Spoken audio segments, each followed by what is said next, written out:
Hello, welcome to the latest edition of Cybersecurity Discussions between Ideal Integrations, Blue Bastion, and Henderson Brothers. I'm Michael Stratus from Ideal Integrations, and I have with me Corey Bassard and Luke McComey from Blue Bastion, Dan Coast and Pete Horn from Henderson Brothers. These roundtables are designed to address critical areas of security protocols, risk management, and financing strategies in short-term segments. Today's topic is ransomware, specifically to build off of our last episode. So now you've paid the ransom, what's next? So Luke, Corey, walk us through the short term of you paid the ransom and you have the encryption key from the threat actor group. What happens next? Also, what are the long-term actions you should take to avoid future incidents? Sure. I'll jump in on this one. You know, conceptually, what happens is that you have negotiated, you've paid the ransom, they have delivered, the threat actors have now delivered the encryption key to you so that encryption key can be entered into their program. That program then decrypts the data and allows you to continue on with your business. That is the concept, at least how it's supposed to work and function. We have seen examples in the past where some of these malware teams and companies do not honor the agreement. They don't do what they say they're going to do. Once they have the money, they've gone about their way. But we tend to see that with these larger, more professional organizations that definitely have been the ones that you're seeing in the news, you know, they operate and function as a business, and they don't want to get the reputation that they're not actually handing out the encryption key when somebody pays. So in most of those cases, you are legitimately getting the right key, you are getting access back to your data. However, something to keep in mind is that doesn't eliminate the threat or the impact of data that's potentially been compromised or exfiltrated from your environment during that attack as well. So that's something you've got to think about. Corey? Yeah, and so just to piggyback on that, onto what Luke was saying, one of the other things you have to think about is, so during incident response scenarios, from our perspectives, right, you need to look at that decryption software that those attackers have handed you. We've been in positions where we've done the inspection, which is, you would call it reverse engineering against it. And what we found is it lays backdoors as it's going through and decrypting those files for you, right? So again, go back to something I said in one of the last episodes was they're looking to make you a repeat customer in any way, shape, or form that they can. And one of the easiest ways is, here's your data, trust us, we're going to give it right back to you, no problem. And maybe that backdoor will lay there for a very long time. So then you may have a wrinkle in that time allotment that you thought you had before, because now you get the keys, you have to reverse engineer your decryption application. You may have to create one from scratch and deploy it yourself. And then now those things take a lot of time and effort. And then now once you've actually gotten to the point where you can start decrypting things, you need to start thinking about, do we have all of the indicators of compromise? Do we understand how they got in? Have we shored up all of those defenses? Because again, if not, they're going to come right back in and start laying back doors. Or worse, maybe you miss one of their C2 or command and control modules that are inside of your environment, and it starts beaconing back home. They know you're back up, right? They may instantly start coming back at you, or they might hands off for a while and let that linger to see if you ever catch them so that they can come back in 6 months. So that's what I would say to add into what Luke said for once you have the encryption keys. And then again, to move forward for the long-term actions, you would want to make sure that you have shored up your defenses against everything that you feasibly can, making sure you understand, was this a phishing attack? Was it a remote code execution against your firewall or a VPN service that you're using, et cetera? How did they get in? What did they do once they got in? And then taking those indicators of compromise that you've identified and consistently hunting for them, for the rest of time. So basically, you pay the ransom, you get the decryption keys. It's not such a simple process. It's not just I decrypt my information, my data, my servers are back up and I'm back in business.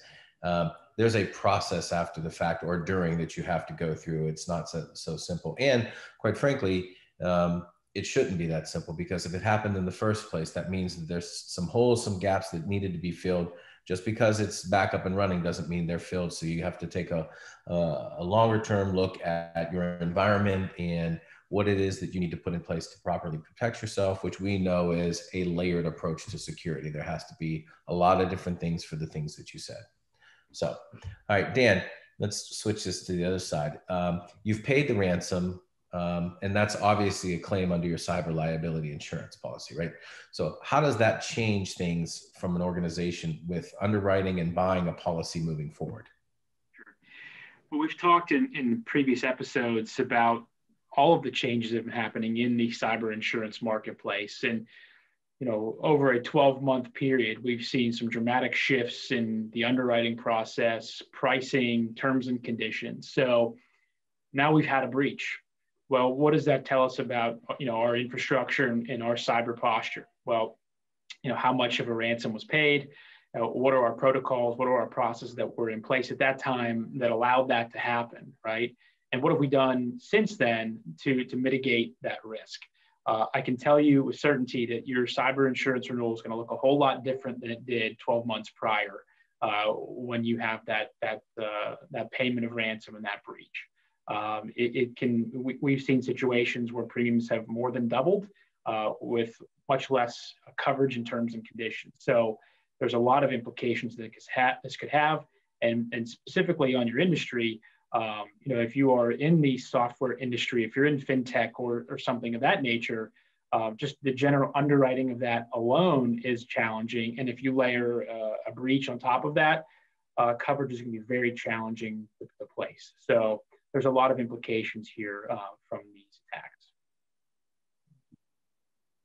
And specifically for ransomware attacks, I mean, we'll talk about this, probably in a whole nother episode, but Dan, there's sublimits out there now for ransomware, coinsurance out there for ransomware. I mean, this is such a prevalent claim scenario on a carrier's book that, they're getting back into things on the insured side of what are you doing? Are you going to, pay with us or have a higher deductible or a lower limit on it? I mean, it's.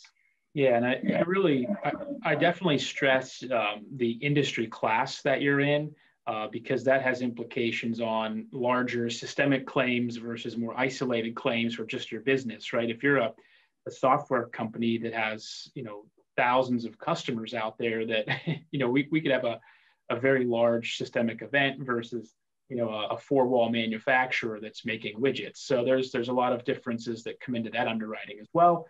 So that those things are certainly taken into consideration. But in by and large, the cyber market, no matter what industry you're in, you're seeing some type of movement. So with everything that's going on, I think that we're all in store for a lot of evolution in this in the next, week. Turbulence, yeah. Very, very prevalent. So, all right. Any final comments from the panel? We were mentioning it before we jumped on here, but I really do think it's important to bring up too, is that we are seeing a lot of federal attention right now. We're seeing senators and congressmen and women speak about these types of concerns and issues. I would expect that we are going to see changes around legislation and how these businesses are allowed to kind of interact and go forward, right? Dan had talked about the fact that, with some of the shifts we've seen, there are attempts even where they're saying, if you pay the ransomware, for instance, or if you pay the ransom, for instance, it's just like paying ransom if somebody's kidnapped your kid. It's technically not a legal action if the government can get their claws onto it, which is why we see a lot of companies directly work with their insurance provider before they leverage or involve law enforcement. I think that that's kind of the wrong direction for this. And I think that we're now seeing that shift starting to occur in the industry and in legislation. So I would say to also expect, as we're moving forward, to watch for these shifts and changes in how we're allowed to interact or how we're allowed to address these specific concerns or issues when they occur. Right. And a lot of carriers don't want to be an enabler on that point where they say, we're providing this limit, this funding for an insured to then pay. How complicit are they if you take, the FBI's perspective that this is, a violation of RICO. So there's a lot of pullback going on. Absolutely. I think the key is here, make sure that you've got a good provider and a good insurance policy if something does happen. And to make sure that you've done your due diligence and be prepared so that when something happens, you have the ability to recover. You have the ability to come back and not necessarily have to, bow down to these people that have locked your environment out. Right. Please watch our other episodes for the tips that can prevent this. Right. Okay. All right. Anybody else? Any final comments? No, good talking points. Good session. Okay. On behalf of Luke, Corey, Pete, and Dan, I appreciate everybody tuning in. I'm Michael Stratus, and everybody out there, stay safe. Okay.